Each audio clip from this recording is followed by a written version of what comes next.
utos ni Duterte. Yan po ang expose ni dating DOH Secretary Francisco Duque. Ito po ay tungkol dun sa anomalyang pondo sa COVID-19. Publicly, this was made by the President in our meetings in the weekly meeting or talk to the people. Former Health Secretary Duque saying that former President Rodrigo Duterte directed the controversial transfer of 47.6 billion pesos from DOH to PSDBM for the purchase of COVID-19 supplies in 2020.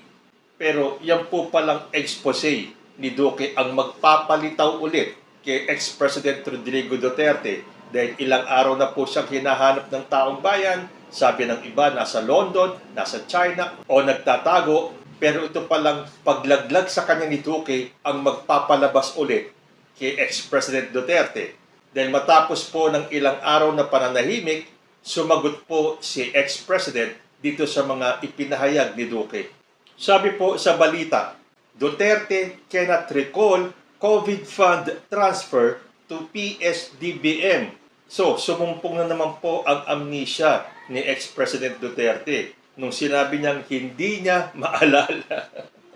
Para tuloy may naalala tayo. Yan din ang linyahan ni Jonathan Morales, yan din ang linyahan ni Mayor Alice Go, at yan din ngayon ang sinasabi ni ex-President na hindi niya maalala yung tungkol dyan sa fund transfer na yan.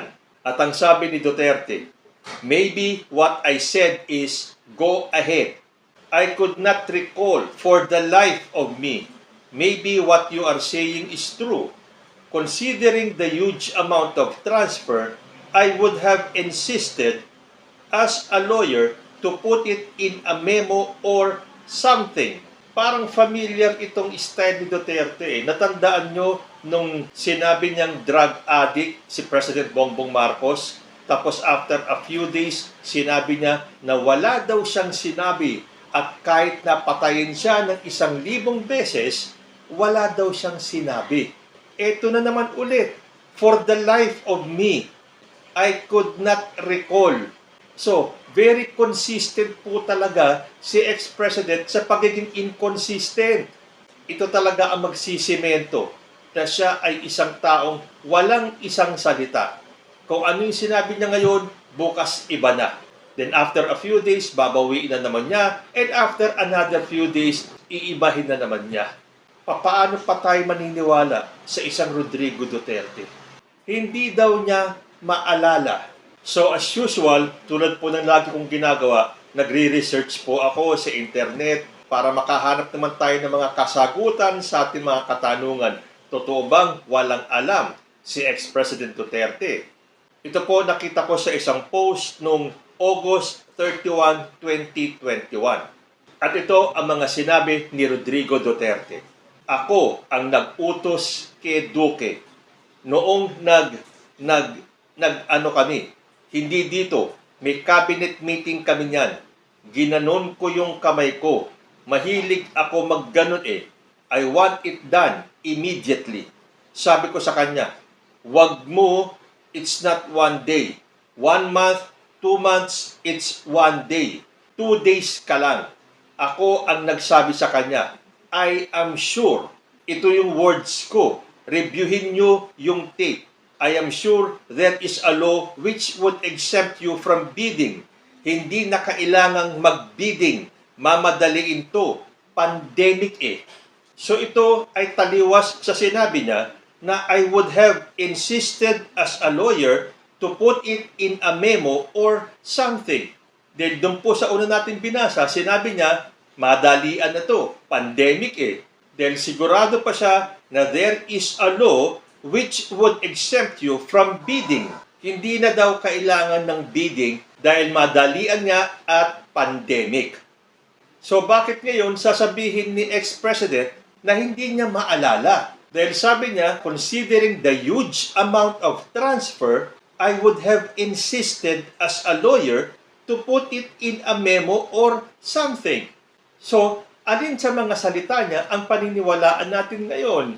Sabi po dito sa balita sa Philstar, former President Rodrigo Duterte does not remember authorizing the transfer of 47.6 billion to the procurement service of the Department of Budget and Management for the purchase of COVID-19 protective equipment as claimed by former Health Secretary Francisco Duque III. However, Duterte conceded, maybe what I said is, go ahead. I could not recall for the life of me. Maybe what you are saying is true. So sinasabi ni Duterte at ini-insist niya that he cannot recall accurately, but he conceded that he might have given the transfer a go signal. Meron bang pagkakaiba no? Hindi niya maalala accurately, pero baka inutos na rin niya to go ahead. And that he gave his go signal. Paliwanag ni Duterte that since it was a pandemic, the government was hard-pressed to find a solution on how to protect the health workers. I ordered everybody to do everything they can do. Although pagtatanggol naman ni Salvador Panelo that Duterte's directive was regular and was meant to protect the public from COVID-19. So, ibig sabihin, wala nang memo-memo, wala nang pirma-pirma, wala nang kung ano-ano. Just go ahead. Ganun na lang dahil pandemic.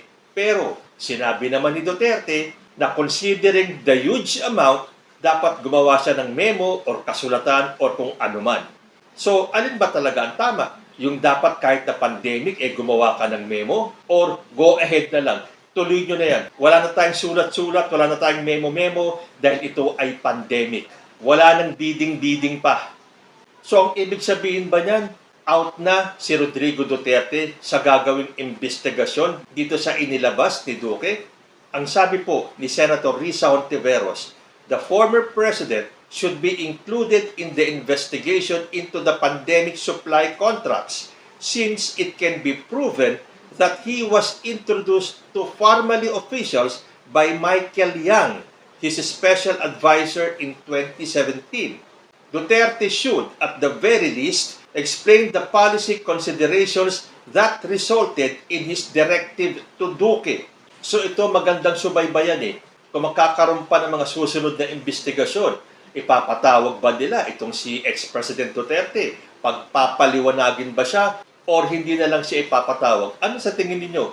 Kailangan ba talaga magpaliwanag ni Duterte dito sa anomalyang ito? Lalo na at kahit na sinabi ni Duterte na wala siyang maalala, pero documented po na sinabi niyang siya ang nag-utos kay Duque.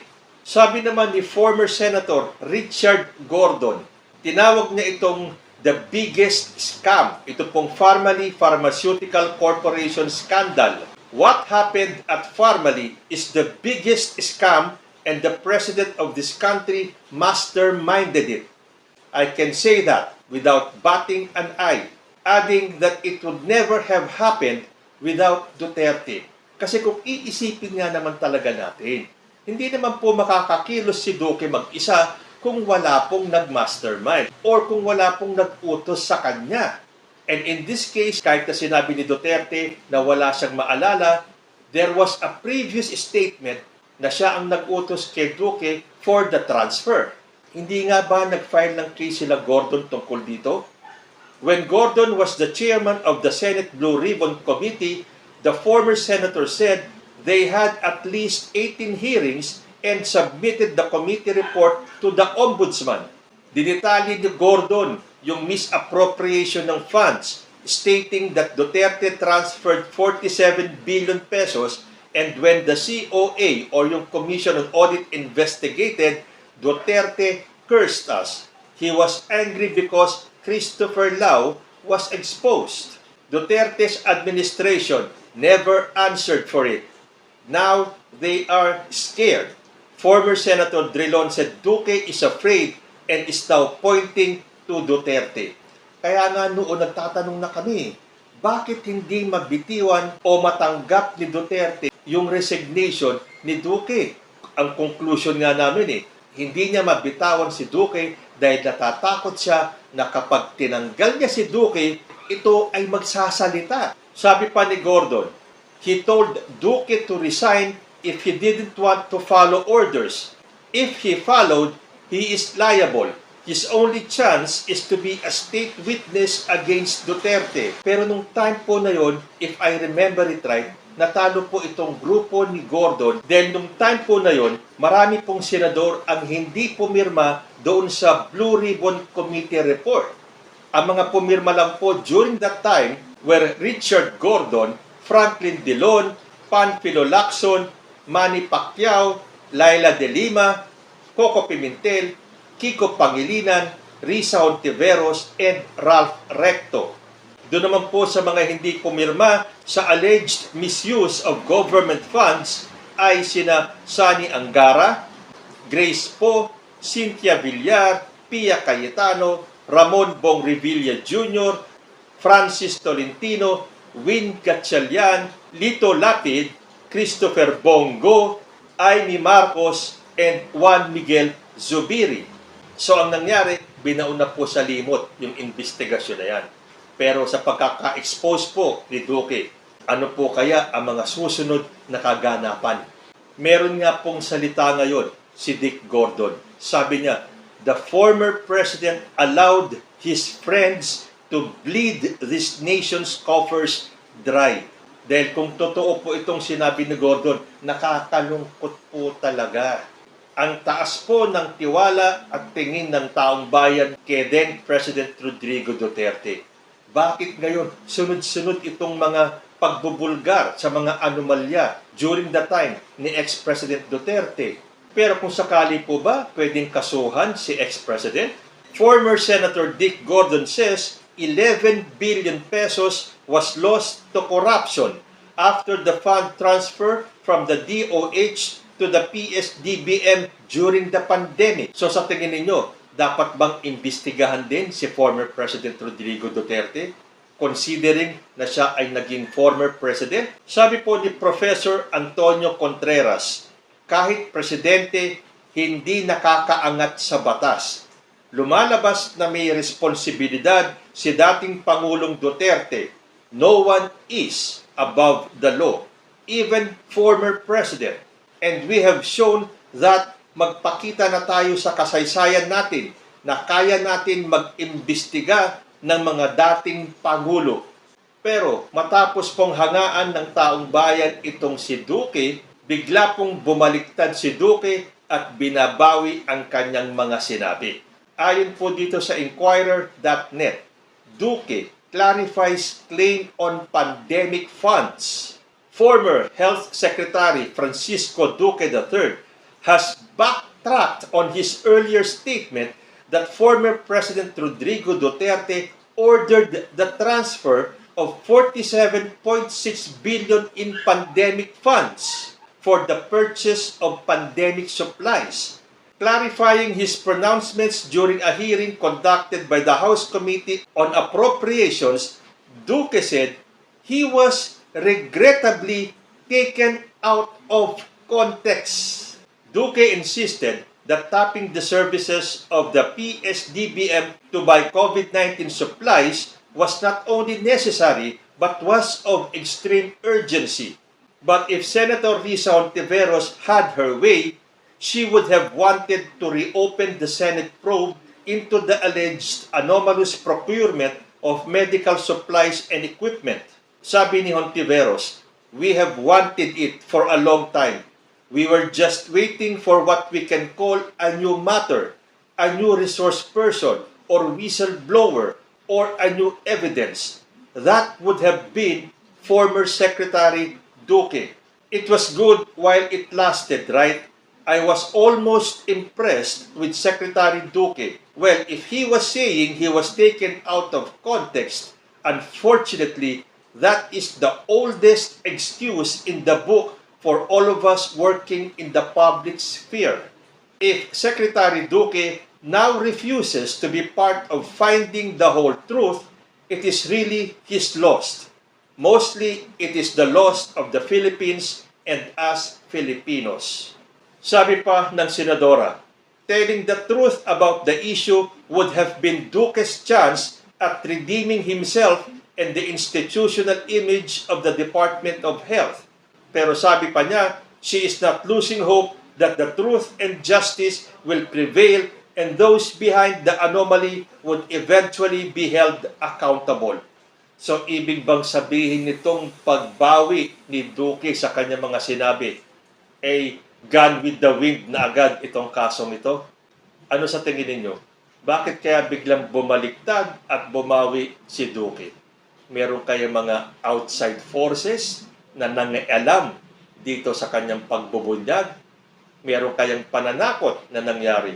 Or simply na konsensya lang kaya si Duque nung ginawit niya yung pangalan ni Rodrigo Duterte? Meron pa ba tayong aabangan dito sa expose na ngayon ay binawi na ni Duque? Kayo po, ano kaya sa tingin ninyo ang dahilan ni Duque kung bakit bigla na lang siyang bumawi sa kanyang unang expose kay former President Rodrigo Duterte? Comment lang po down below at magbabalik ang usapang Tito Man. Diyos ti Agnina.